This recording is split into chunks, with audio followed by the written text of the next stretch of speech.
right, I'll call the next case of Maurice Walker versus the City of Calhoun, Georgia.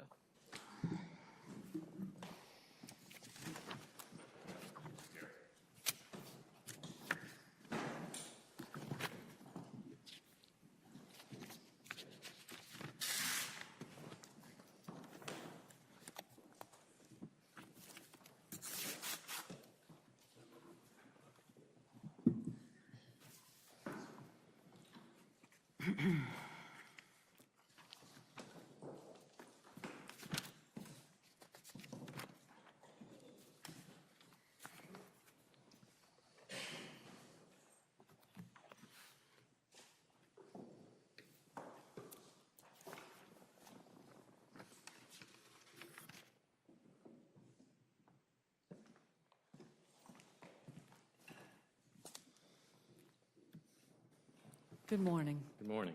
May it please the Court. I'm Sam Lucas, and on behalf of co-counsel, we represent the City of Calhoun, Georgia.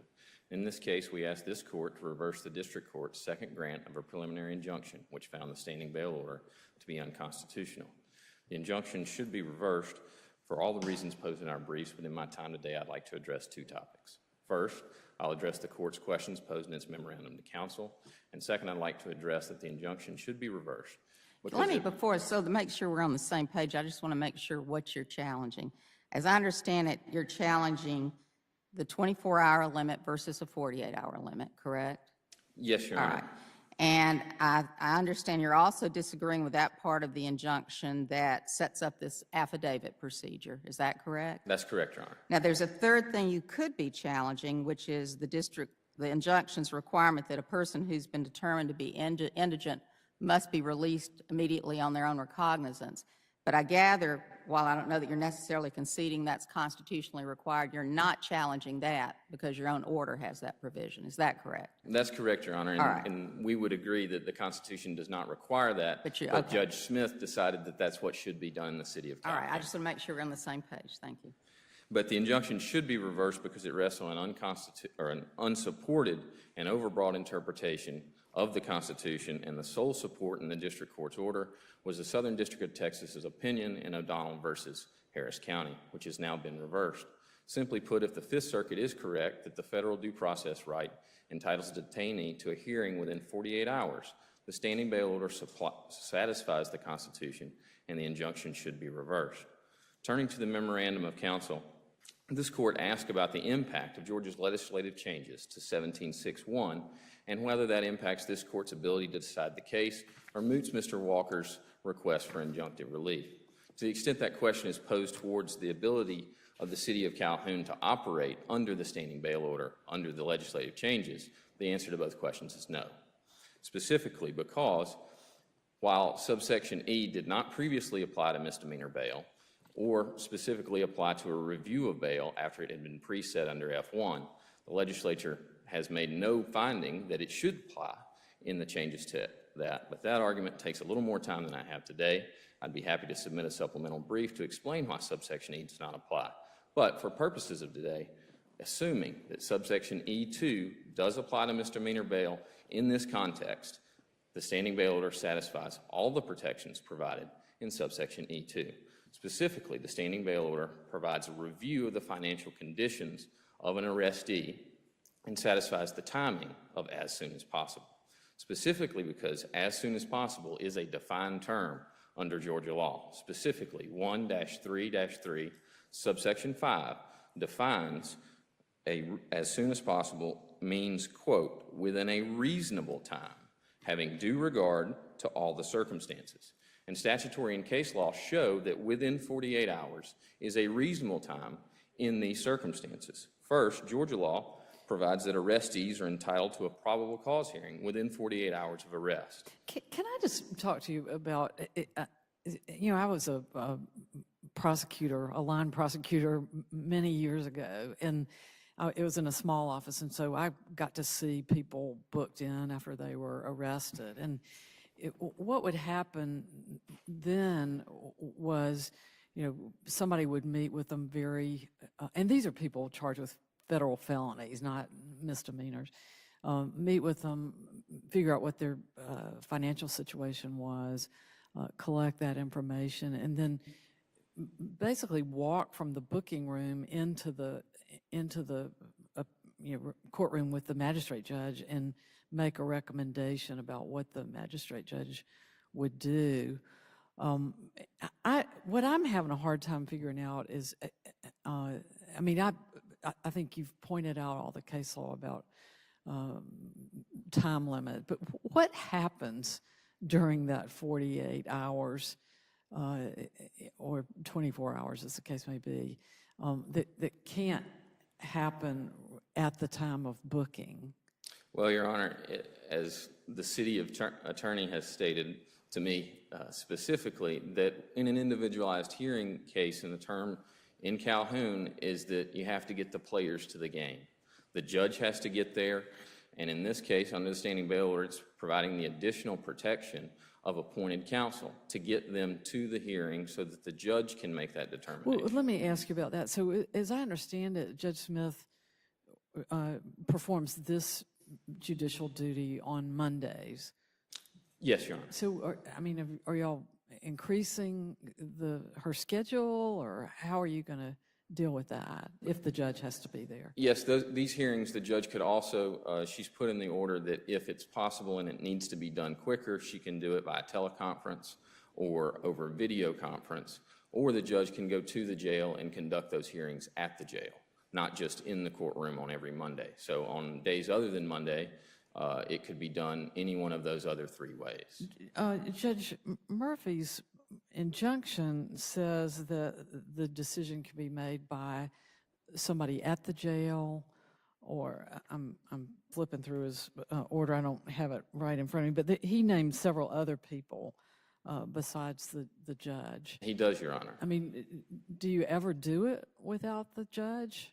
Well, Your Honor, the standing bail order was actually entered in November 23rd of 2015, and we were enjoined in February, so there wasn't a whole lot of time to operate under the standing bail order. But no, Judge Smith has determined under the standing bail order that it's a better assurance of appearance at trial that that person would talk to her. And do you know why that is?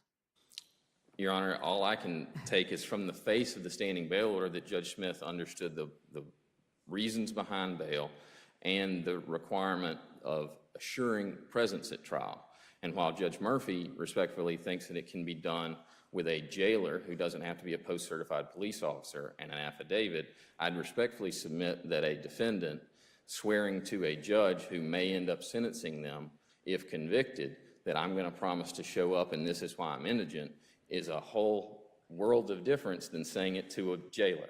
I'm going to keep you up a little bit longer than your time, and I think my colleagues have more questions for you as well. So is more information collected between booking and when this appearance before Judge Smith happens? It could be collected, specifically the arrestee would have time to meet with the attorney before the hearing, so there could be information collected by the arrestee to present regarding indigence, or not just indigence, just inability to pay or objecting to the amount and asking the judge to reduce the amount that was preset as authorized under 1761F1. So your idea is that the defendant needs to talk to his counsel before he's able to fully advise about his own indigency? Is that? Well, that's how I read as Judge Smith is providing that extra protection, Your Honor. But to be clear, the standing bail order does not require a holding period of 48 hours. That's the absolute upper limit maximum. And at the end of the 48 hours, they're gone, right? If the hearing does not occur within 48, everyone gets released on their own recognizance regardless of whether they're indigent or not, because the hearing hasn't been held. It's a within 48-hour period, such that in one case it could be 48, 47, could be 36, could be 24, could be 30 minutes after arrest. It just depends on how long and the resources to get the judge there. It's a totally different situation than, say, in Fulton County, where they have judges on call 24 hours a day. And that's, if you look at 1761, the definition of as soon as possible is a reasonable time. It's a statewide declaration, assuming it applies, such that as a reasonable time in Fulton County may not be the same reasonable time in Calhoun or Hayhira. But, you know, I guess I feel like my job today is to tell you what worries me about your case so that you can have a chance to respond to it. As I read your briefs, you seem to think that there's just a rock solid 48 hours and you're protected with that, within that period of time. Yes, Your Honor, specifically because looking at Gerstein versus Pugh, the U.S. Supreme Court stated that the procedures and standards for arrest and detention come from the Fourth Amendment. And McLaughlin looked at the Fourth Amendment specifically and adopted the 48-hour safe harbor burden shifting standard, which we think should possibly, apply in this case to the standing bail order. But what worries me about that is the language from McLaughlin that says, there is no rock solid 48-hour period. I'm reading from McLaughlin, such a hearing, the 48-hour hearing, nonetheless violates Gerstein if the arrested individual can prove that his or her probable cause determination was delayed unreasonably. Absolutely, Your Honor. The 48-hour period, as this court has stated, is presumptively reasonable. It's a burden shifting standard such that, but what it also does is immunizes a city or a county who adopts a policy of providing them within 48 from a systemic challenge, which is exactly what we have here. Okay, but so back to my days as a line prosecutor, if in these cases, whatever information is taken at booking is all you've got, and no additional information is gathered, is it your position that you can still hold somebody for 48 hours or 47 hours and then give an appearance then and comply with McLaughlin? If that's not delay for delay's sake, and McLaughlin lays out some examples of what are unreasonable delay for delay's sake, delay for getting more evidence. But that was a yes?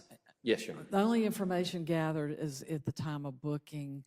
Your position is you can hold them for 47 hours, even if no further record is developed in that regard, so long as you give them that hearing at hour 47. If as soon as possible applies, Your Honor, I think it would depend on the specific circumstances. I'm giving you the specific circumstances. But, you've got everything that you're going to get in the booking process. Nothing else happens. I mean, no other information's gathered. The report taken at the time of booking is then given to Judge Smith at hour 47, and that's when the determination is made, the bail determination. Is that, you feel like you've complied with? assuming that's the reasonable time that Judge Smith could get there. I think you have to look at her circumstances as well. If she's not available to have the hearing at that point in time, then that's not an unreasonable delay if you apply McLaughlin's standard here, because she may be in the middle of a jury trial and have something going on and she can't get there at that point. And if you apply E2 as soon as possible is a reasonable time taking all the circumstances. And in this case, as McLaughlin said, you have to look at both sides. You have to look at the judge getting there to conduct this hearing as well as the other circumstances, Your Honor.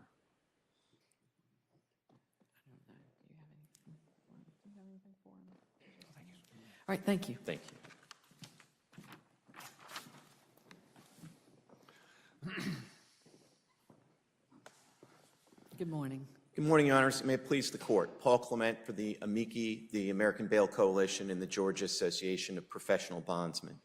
What I'd like to start with, Judge Martin, is your line of questions that you were just asking. I mean, I think that, this might be a different case if after 48 hours or 47 hours, the judge did nothing more than rely and do nothing else than rely on the same affidavit that could be gotten as part of the intake process.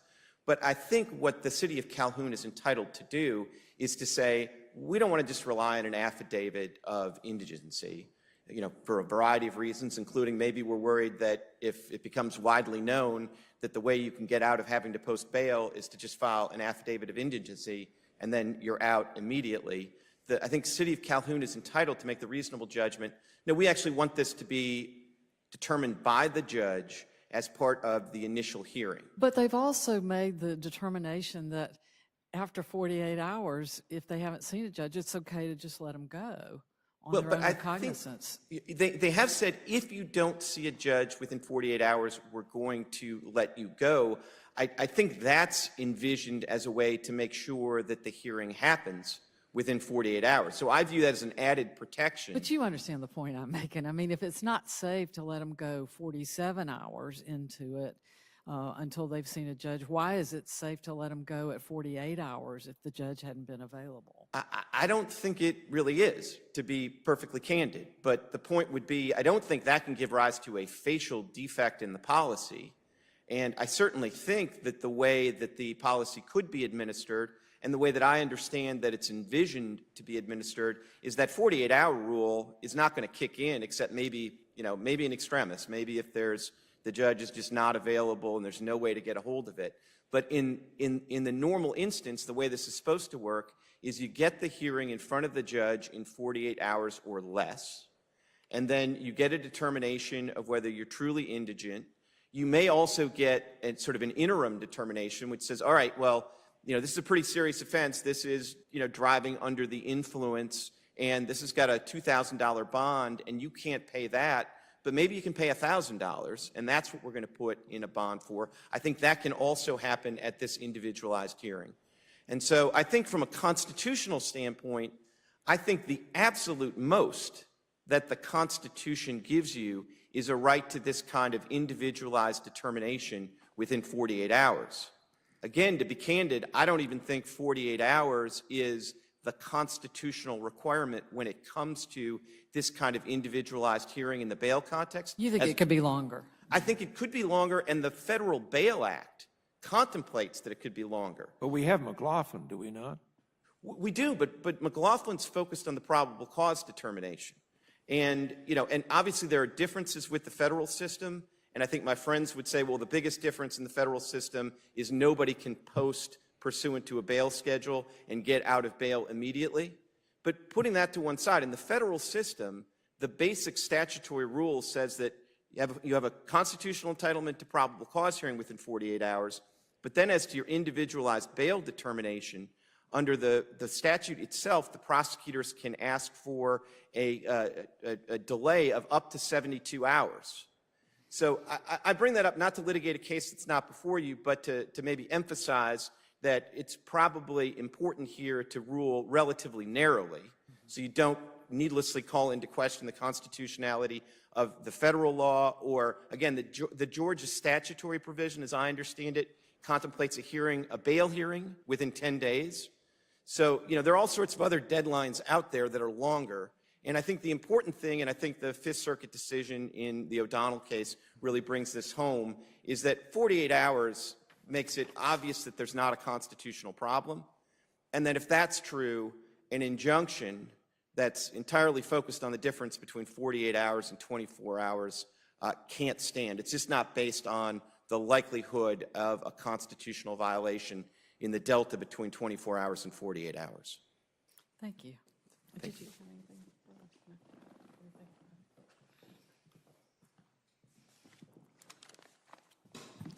Good morning. Good morning. Before I begin, Judge Martin, may I inquire, just so I can plan, if my time is being adjusted in light of the topside argument? I think we Go talked with, before go the with 15, argument. and if there are questions, there are Well, questions. we talked before the argument and decided that we would try to give everybody a chance to say whatever they have to say. I appreciate the court's consideration. May it please the court, Daniel Volchak for the appellee. Your Honors, just to start with the new Georgia law, our position, and it sounds like we agree with the other side, is that it does not affect this appeal. The city has said that they don't think the new law even applies to the standing bail order. Again, we agree with the city in the sense that if the court is inclined otherwise, we would ask for an opportunity for the parties to brief that issue. But otherwise, we submit the court should go ahead and resolve the appeal. And in particular, the preliminary injunction should be affirmed because under binding precedent, it was the city's obligation to justify its imposition of wealth-based pretrial detention, and it utterly failed to do so. And let me talk first about the precedent. Well, even if it doesn't apply, as you suggest, wouldn't the standing order be in compliance with it in any event? No, Your Honor. It depends on how as soon as possible is interpreted, and that's one reason that it is not moot, is the city, and it could, and it sounds like it does, interprets as soon as possible to be more than 24 hours. And so we don't think that is consistent with the Constitution. And But doesn't McLaughlin tell us that up to 48 is presumably constitutional? No, Your Honor, and I'm happy to go straight to McLaughlin. It is really their one argument on the merits. I do want to put down a marker, if I may, Judge O'Scanlan, before I begin, because you heard a lot of arguments this morning about why the city actually needs up to 48 hours. McLaughlin is not such an argument, as I'll get to in a minute, but you heard a lot about time to get the players, more info can be collected. Your Honors, oral argument before the Court of Appeals is not the time to first make arguments. None of what you heard this morning was put into evidence below or even argued in the city's briefs. And this court should do what it and other appellate courts regularly do, and properly, which is decline to disturb a lower court ruling based on arguments that were not both preserved below and made in the briefing in the Court of Appeals. The city of Calhoun, this case is going back. The city of Calhoun is free to offer those arguments or others along with evidence in front of the district court when the case goes back, presumably for permanent injunction proceedings. Any arguments it makes can then be ruled on by the district court, if necessary, brought back here, briefed, and decided by this court on a proper record. We do not have any justification offered here by the city for its imposition of wealth-based detention. And let me stress— Well, remind me a little of what the evidentiary record was below. My understanding was that when this started, the big concern was that people were languishing for a week or more like your client, and you ultimately get to the remedy when the case is remanded to Judge Murphy, that he decides I can improve on the 48 hours. The Supreme Court said I'm going to lower it to 24 hours. What record did you all have to suggest to him that that was an appropriate thing to do? We put in evidence about— the facts were real. I mean, the key facts here, Judge Carnes, were really— did you put in evidence yourself saying, hey, you don't need 48 hours, 22 will do it? Did you have that kind of evidence? No, well, we did put in evidence to that effect, Your Honor, but I want to be absolutely clear. Strict scrutiny applies under Beard. I'm asking you a question. I mean, I think your affidavits were mostly, look at all these people that have stayed out more than a week, and I haven't read it carefully. I didn't think your evidence was designed to get to the point whether it's 48 or 36 or 32. It was just, this is too long. And it was Judge Murphy's innovation, maybe guided by you to, hey, let's see if we can improve on what the Supreme Court said. Well, again, I do want to get to McLaughlin. I would just disagree with that characterization, but I don't want to get bogged down. Tell me why. I will, Your Honor. I was trying to get to your question about what we put in by saying we had no burden to put in anything. That's a little bit of an overstatement, because as the moving party, we had the obligation to show our entitlement to a preliminary injunction. If you're trying to knock a 48-hour Supreme Court standard down to something else, somebody has a burden to explain. Let me go right to McLaughlin. There's two reasons that the McLaughlin rule should not be imported, and two reasons why, even if it is imported, that doesn't provide any basis for vacatur or reversal. And maybe it's even easier if I start with the latter, which is why there's no basis to reverse, even if you import the 48-hour standard from probable cause over to a bail hearing. Number one, Supreme Court in McLaughlin was not confronted with a jurisdiction that was providing probable cause hearings for the wealthy sooner than for the indigent. And it certainly said nothing to approve that kind of suspect wealth-based discrimination. So well, that's a little beyond what we need to hear. Certainly, there's nothing in the standing order that creates two classes of people, wealthy people and those who are indigent. Oh, there absolutely is, Judge O'Scanlan, and respectfully, you do need to hear this, because McLaughlin would resolve our claim of a violation to our right to pretrial liberty. It does nothing to resolve our separate claim to a right to be free from wealth-based discrimination. The standing bail order absolutely creates— Well, I just have some difficulty looking at this in such pejorative terms. I don't see anything in the standing order which privileges, quote, wealthy people, unquote. It's a bail statute, or it's a bail order which applies to everybody regardless of what their circumstances are. Your Honor, that is one of the arguments, especially that the American Bail Coalition puts forward, which is that the ordinance is facially neutral. The Supreme Court in Griffin versus Illinois, and again in Williams versus Illinois, rejected precisely that argument by saying a statute neutral on its face can be, quote, grossly discriminatory in its operation. And if that's a quote from both cases, and if it is, Bearden, Tate, Williams, Pugh versus Rainwater, and Frazier versus Jordan make clear that is an equal protection violation. I don't mean to be pejorative, Judge O'Scanlan, but as I was getting back to Judge Karn's question, the facts really are Well, undisputed. you can't, those cases say you can't punish somebody, but clearly you can have regulatory purposes and, you know, look at the federal bail system where people are detained for long periods of time based on safety to the community. That's the regulatory purpose. The regulatory purpose here is to figure out what you got going on, who can afford to pay, who can't. That takes a period of time. And the city is entitled to take the amount of time that it can show it needs in order to do that. That would satisfy strict scrutiny. It put in no evidence below and no argument here that it needs any particular amount of time, let alone up to 48 hours to make the straightforward determination of indigency. But Judge Karn's another important point. Bearden, Tate, and Williams are about imprisoning convicted persons, and so you're talking about punishment and deterrence and those rationales. Pugh versus Rainwater, former Fifth Circuit sitting on bonk, its decision binding here, applied those holdings in the bail context. O'Donnell, which the other side referred to, came to exactly that conclusion 3 months ago. Footnote 6 of its opinion that Pugh is binding. It said on that court, and if followed, it would be on this court, as far as heightened scrutiny being required for imposing wealth-based detention on pretrial arrestees. Let me get back to McLaughlin, if I may. I talked about the first reason why it would not warrant vacatur even if imported, and I have to put a sharp point on it, which is to say, if this court were to reverse or vacate simply based on O'Donnell, I don't know why Calhoun or any other jurisdiction in this circuit could not tomorrow start giving bail hearings sooner to people of one race, gender, or religion than people of a different race, gender, or religion. That is what we were talking about. Recall the language of Frazier versus Jordan, which shows that strict scrutiny applies, and they don't even address Frazier versus Jordan, although they say it's rational basis review.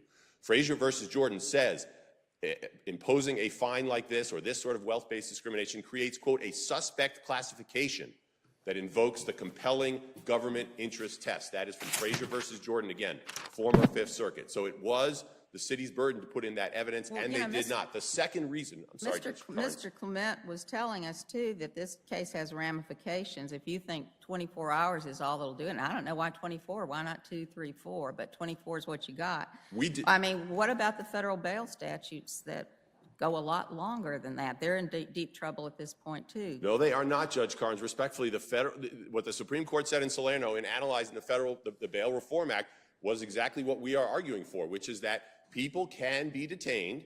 There can even be wealth-based discrimination to the extent the city can, the governmental entity, whatever it is, can satisfy strict scrutiny, can show that it is necessary to further a compelling government interest. Just to take an example, we agree that whatever time is necessary for booking, for fingerprinting, for photographing, those sorts of things, that amount of time is legitimate. And if the city can show that some additional period of time is required in order to make the indigency determination, again, there were some references to public safety or to determining risk of non-appearance. The city of Calhoun has forsworn all of that because it has, as was discussed in the topside argument, decided that every single person accused of a misdemeanor traffic violation ordinance can get out on bail, either by paying the secured bail amount or waiting 48 hours and proving indigent. So as far as the implications of a ruling here, Judge Karnes, I think it would be very narrow if you rule in the way that we suggest, which is to say, under binding precedent, it was the city's burden to satisfy strict scrutiny,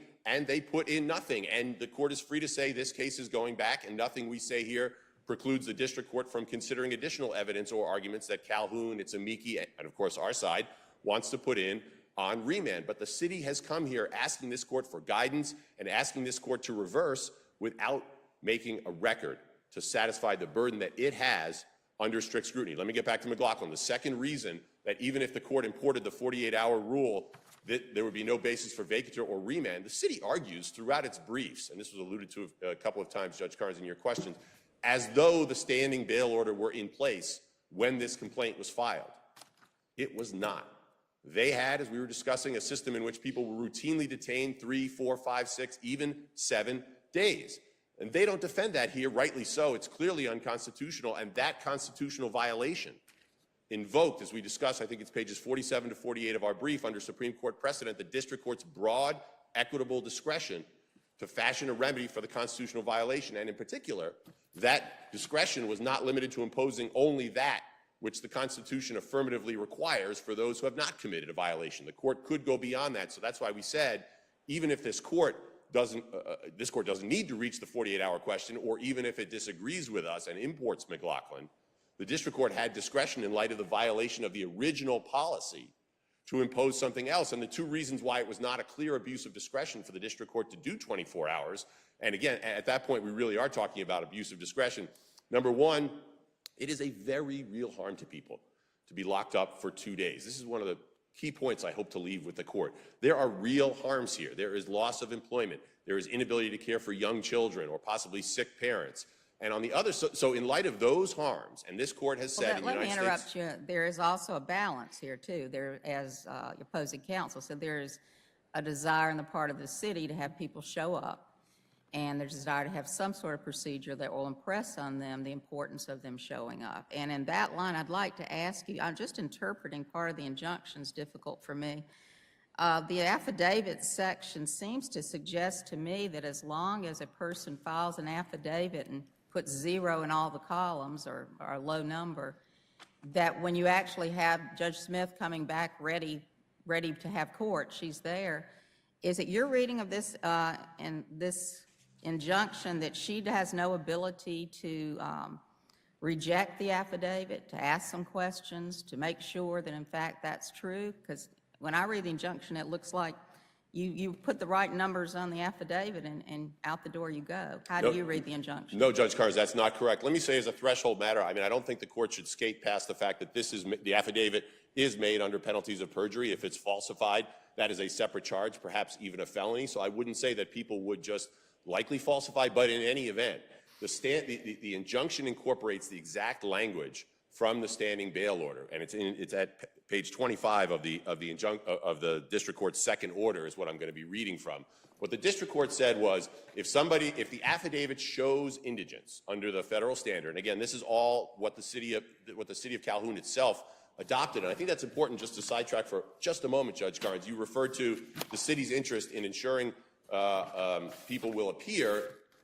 As I said, they have allowed everyone to go free, as long as you paid the money or can show indigence. If another jurisdiction comes in, and many do, and base bail on the likelihood of non-appearance, that may be a very different case, and a court can then decide whether that satisfies strict scrutiny and all the other questions that the city has not properly preserved. But Judge Carnes, back to your question, it says, if the affidavit shows indigence, then the person shall be freed, quote, unless there is evidence that the person has other resources that might reasonably be used to, et cetera, et cetera, et cetera. So if there is other evidence, again, that's page 25 of the district court's second order, and that language is quoted from the standing bail order. So what I just said about other evidence is in the standing bail order. So to be clear, the district court did not preclude the city of Calhoun from doing all of these by hearing with a judge. They are free to do that. They get the affidavit filled out, and then a judge, or as you referred to, Judge Martin, I think it was, a law enforcement officer, the court clerk, other official. But if they want, he gave them the flexibility to have a hearing for everyone and have a judge look at it and have other evidence come in.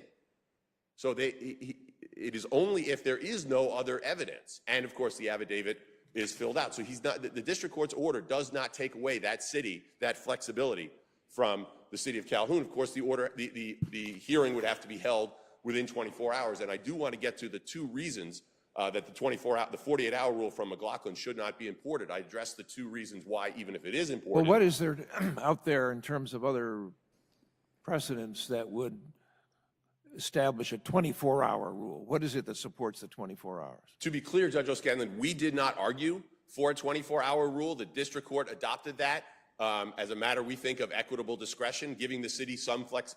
You might argue 6 hours. We argue what we think comes right out of Supreme Court precedent, Judge O'Scanlan, which is that infringements of the right to pretrial liberty and the right to be free of wealth-based pretrial detention are permissible to the extent the government shows that it is necessary to further a compelling interest. So we don't think a flat rule is necessarily appropriate. I don't mean to fault the district court. Of course, the Supreme Court itself adopted a flat rule for the probable cause context in McLaughlin. So I don't mean to fault the district court, but we think our rule is what is more faithful to Supreme Court precedent. Your rule's no rule at all. I mean, you've got people processing, lots of people going through jail, and you have to have some period that's an outer limit. I mean, if your rule is as soon as possible, and we're talking about an injunction where if somebody violates the injunction, that person can be held in contempt and go to jail.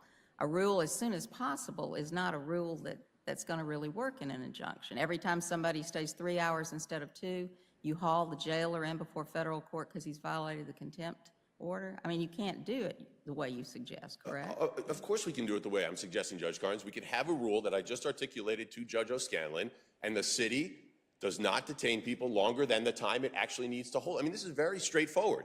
It does what someone is arrested. They do what they need to do. Booking, fingerprinting, photographing, verifying identity, verifying identity. They do those things, just as they do with the wealthy, and then they either take the money if the person decides to pay the amount in the bail schedule, or they verify indigency in whatever amount of time that reasonably takes, and then the person is free to go unless there is some further reason. All they have to do, Judge Carnes, in order The to second avoid they filled out the form, they're better, if we're going to use a judge system, they better have a judge nearby immediately within 10 minutes, 15 minutes, 20 minutes. I don't know what your timetable would be. Ready to hear that case then. It's not necessarily a judge, although, as I said, the city has the flexibility to use a judicial officer if they wish. The injunction specifically provides that this can be done by a court clerk, by a law enforcement officer. And But the recall, injunction's not the Constitution, and does the Constitution require a city to give up its right to have a judicial officer oversee these proceedings? Just so we can and do the it. injunction does not require that either, Judge Carnes. As I was saying a moment ago, the city is free to continue having these hearings with a judicial officer so long as they do it within 24 hours. And what the Constitution does require, I've articulated a number of times, is that people not be held, not have what this court has called irreparable harm, unnecessary deprivation of liberty, unless there is a good reason. If there is a good reason, and it is demonstrated frequently in hearings around the country by various jurisdictions, strict scrutiny is satisfied, this injunction would be satisfied. What we're talking about is the city holding presumptively innocent people in jail without having shown any reason for doing so.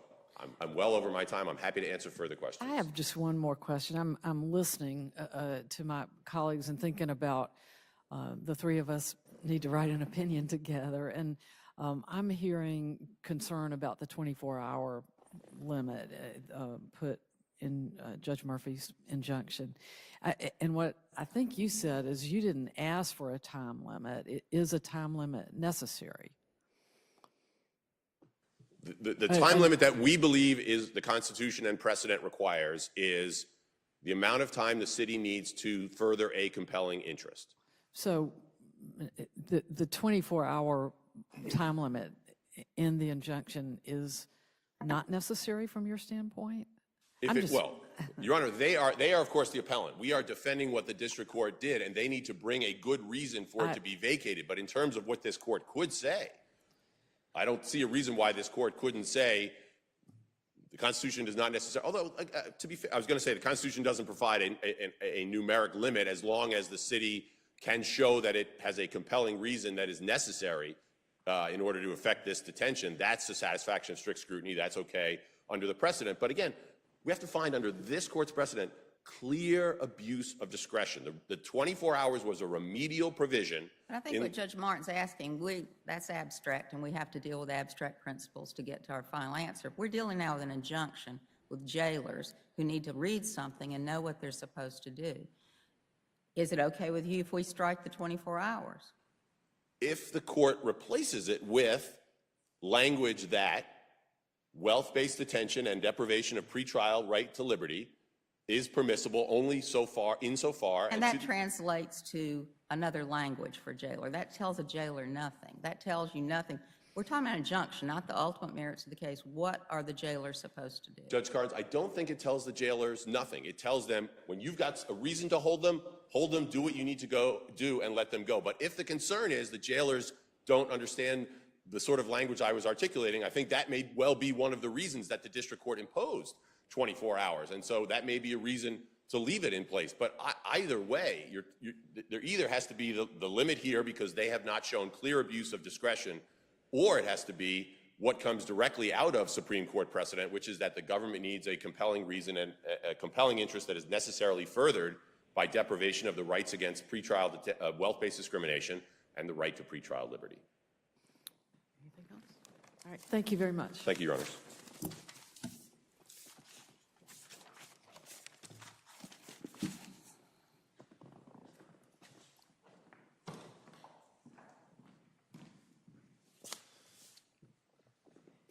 Mr. Luce, I don't want to forget to ask you this. Under the new statute, I assume that the city of Calhoun still says there's no basis under Georgia law that allows for unsecured bonds. Yes, Your Honor. That's still your That position? remains our position. All right. And to answer Judge O'Scanlan's question about timing, this is the first time that Mr. Walker's counsel has argued about this amorphous time. Up until this point, and the first time we were in the other courtroom, his counsel argued for an immediate bail hearing, that the Constitution required an immediate bail hearing.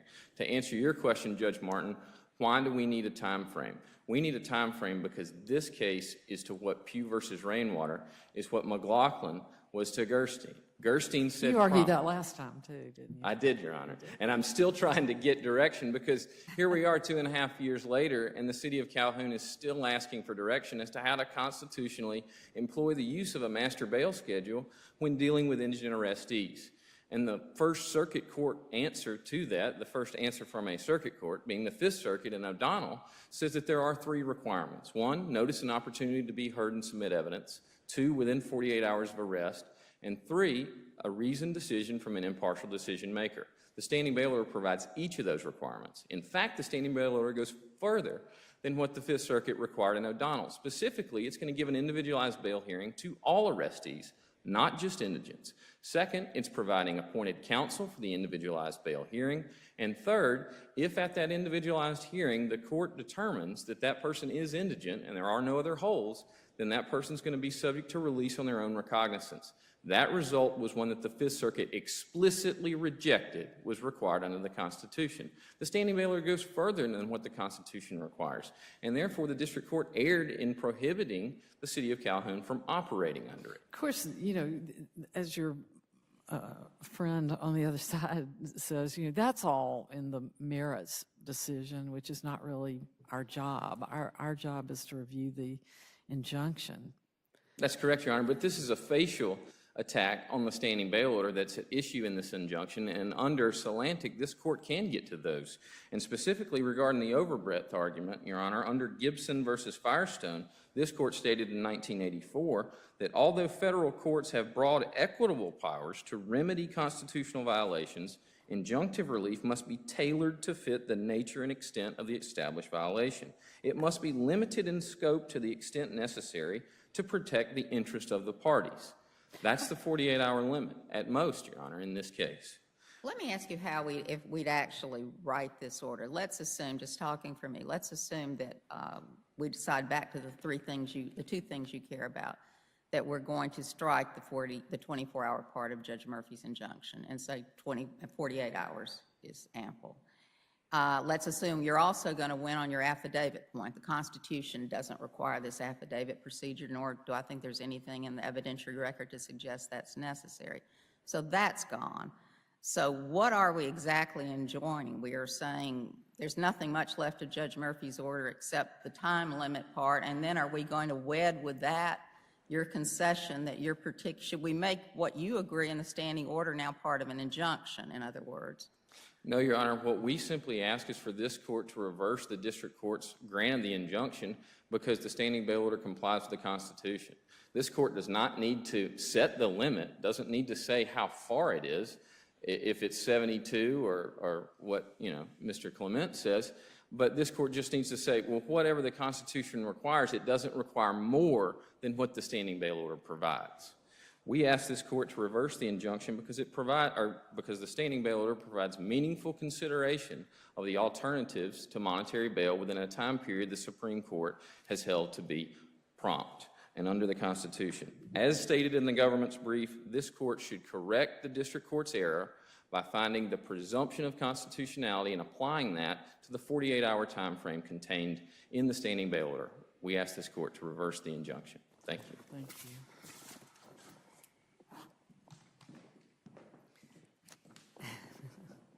Your Honors, I have just one more minute, and I just want to make one point.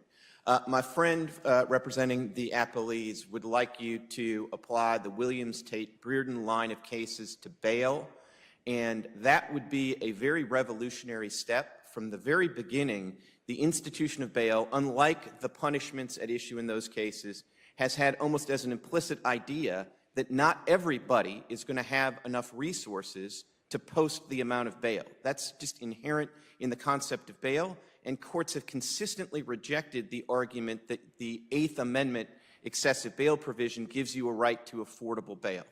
So if you go down that route, there are just all sorts of difficult questions that you have to confront, including the question that Judge O'Scanlan confronted in his dissenting opinion in the Lopez Valenzuela case about how do you conform substantive due process in the Eighth Amendment for purposes of this kind of claim. And all of those difficult steps are unnecessary, because the furthest any precedent goes to suggesting those cases apply to bail is Pew against Rainwater.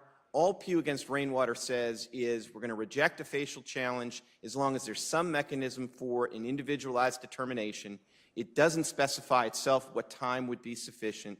And then this court can simply say, look, 48 hours, that complies with McLaughlin, it complies with the Fifth Circuit's O'Donnell case, and that gives us enough basis to vacate this injunction, and everything else can wait for another day. Thank you, Your Honors. Thank you. We appreciate the presentation. It was helpful.